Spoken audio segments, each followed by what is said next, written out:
ప్రభువు యేసుక్రీస్తు నామమున మీ అందరికీ శుభాభివందనాలు. అనుదిన ఆత్మీయ ఆహారం అనే ఈ కార్యక్రమానికి బెరాక చర్చ్ తరపు నుండి మీ అందరినీ ప్రేమపూర్వకంగా ఆహ్వానిస్తున్నాను. ప్రియమైన దేవుని బిడ్డలారా, ఒక మనిషి మనుషుల చేత తృణీకరించబడినప్పుడు దేవుని ప్రణాళికలో ఉన్నటువంటి ఆ మనిషి ఎంత గొప్ప ఉన్నతమైన స్థితిలోకి వచ్చాడో ఈరోజు మనం చూడబోతా ఉన్నాం. ఆదికాండంలో యోసేపు ఉన్నాడు, మనందరికీ తెలుసు. యోసేపు కడవాడు, చాలా చిన్నవాడు. చిన్నప్పటి నుంచి దేవుని జ్ఞానంతో, తండ్రి దగ్గర దేవుని యందు భయభక్తులతో ఉన్నాడు. ఆయన అన్నల చేత వెలివేయపడ్డాడు. ఐగుప్తు దేశానికి బానిసలాగా అమ్మబడ్డాడు. కానీ తన యవ్వన వయసులో దేవుని కోసం నమ్మకంగా ఉన్న విధానాన్ని బట్టి దేవుడు తనకు ఉన్నతమైనటువంటి ప్రాధాన్యత ఇచ్చాడు. దేవుడు ఎంత గొప్ప దేవుడు అంటే, మనల్ని ఏ స్థితిలో ఉన్నా, ఎక్కడ ఉన్నా మనల్ని విడిచిపెట్టేటువంటి దేవుడు కాడు. మనము ఒంటరిగా ఉన్నప్పుడు, మనము కృంగినప్పుడు మన చెయ్యి పట్టుకొని నేను నీకు తోడు ఉన్నాను అని నిరూపించేటువంటి మన గొప్ప దేవుడు మనతో ఉన్నాడు. చూద్దాం. ఆదికాండము 41వ అధ్యాయం 39 నుంచి చదువుతా ఉన్నాను, చూడండి.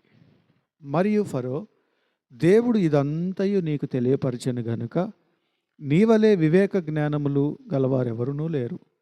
నీవు నా ఇంటికి అధికారివై ఉండవలెను.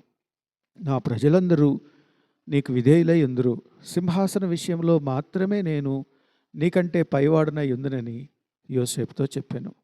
మరియు ఫరో, చూడుము, ఐగుప్తు దేశమందంతటి మీద నిన్ను నియమించి ఉన్నానని యోసేపుతో చెప్పాను.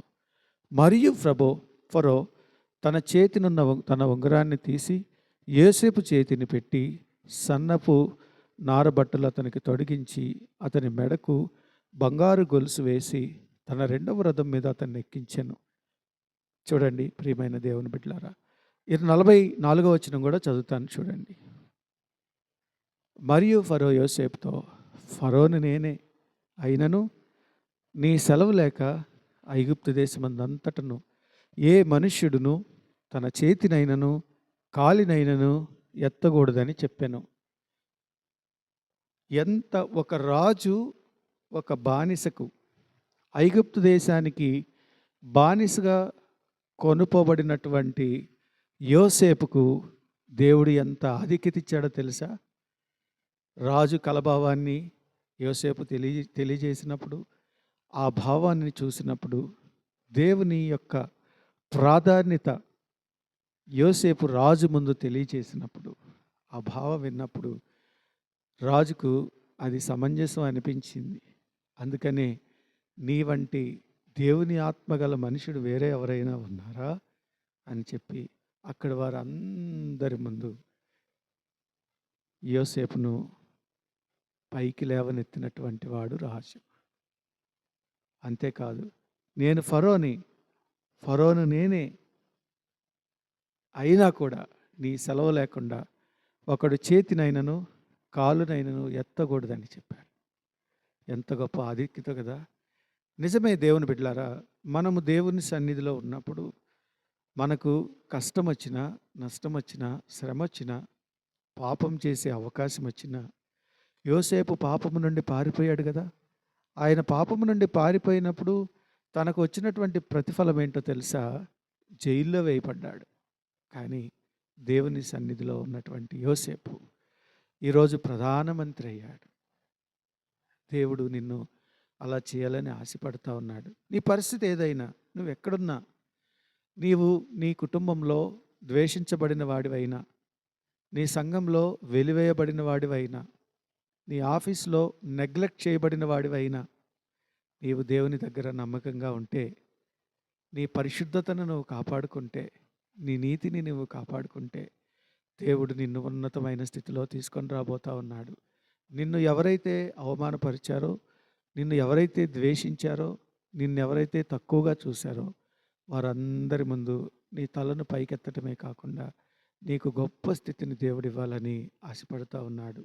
కాబట్టి నేను ఒంటరిగా ఉన్నాను, నేను ఒక్కడినే అయ్యాను అని నీవు దిగులు పడాల్సిన అవసరం లేదు. దేవుడు యోసేపుకి ఇచ్చినటువంటి గొప్ప కృప మనందరికీ దయచేయును గాక. ఆమేన్. తలలు వంచండి, ప్రార్థన చేద్దాం. పరిశుద్ధుడా, ప్రేమ కలిగిన తండ్రి, గొప్ప దేవా, నీ పాదాలకు వందనాలు. నాయనా, యోసేపు ఒంటరిగా ఉన్నాడు. నాయనా, అన్నల ద్వారా ద్వేషించబడి ఐగుప్తు దేశానికి బానిసగా కొనుపోబడినాడు. కానీ తగిన సమయంలో నాయన తన పరిశుద్ధతను బట్టి, నాయన నీతిని బట్టి, నీ కోసం నిలబడ్డ స్థితిని బట్టి ప్రభువా, సమయం వచ్చినప్పుడు యోసేపును ప్రధానమంత్రిగా చేశావు. గొప్ప దేవా, నీకు వందనాలు. ఆయన ఈ వాక్యం వింటున్న అనేక మంది వారి కుటుంబాల్లో, వారి సంఘాల్లో, వారు పనిచేసే చోట, వారి స్కూళ్ళల్లో, వారి కాలేజెస్లో నాయన వారు వెనకబడిన వారిగా ఉండొచ్చు, తృణీకరించబడిన వారిగా ఉండొచ్చు, వెలివేయబడిన వారిగా ఉండుండొచ్చు. కానీ నీ కృపను బట్టి ప్రభా, యోసేపును ఎలా నీవు ఆశీర్వదించావో నీ బిడ్డలందరినీ నీ చేతిలో పెడతా ఉన్నాను ప్రభా. నాయన, వీరందరికీ ఉన్నతమైన స్థితి దయచేయమని అడుగుతా ఉన్నాను. గొప్ప దేవా, ఆదరించమని అడుగుతా ఉన్నాను. ఎవరైతే ఒంటరిగా దిగులుతో విచారంతో ఉన్నారో వారిని ఆయన మీరు పట్టుకోమని అడుగుతా ఉన్నాం. ఆయన యేసేపుకు చూపించినటువంటి గొప్ప కృప నీ బిడ్డలందరికీ దయచేయమని యేసయ్య పరిశుద్ధ నామమున ప్రార్థన చేసి వేడుకొంచున్నాం తండ్రి. ఆమేన్. ఇప్పుడు మన తండ్రి అయిన దేవుని ప్రేమ, కుమారుని యొక్క సహవాసము, పరిశుద్ధాత్మ తోడు మనందరికీ తోడుగా ఉండి నడిపించును గాక. ఆమేన్. ప్రియమైన దేవుని బిడ్డలారా, ఈ కింద చూపించినటువంటి నంబర్కు మీ ప్రార్థన అవసరతలు తెలియచేయండి. ఈ మా ఛానల్ను సబ్స్క్రైబ్ చేయండి, షేర్ చేయండి, కామెంట్ చేయండి. దేవుడు మీ అందరినీ ఆశీర్వదించి కాపాడి నడిపించును గాక. ఆమేన్.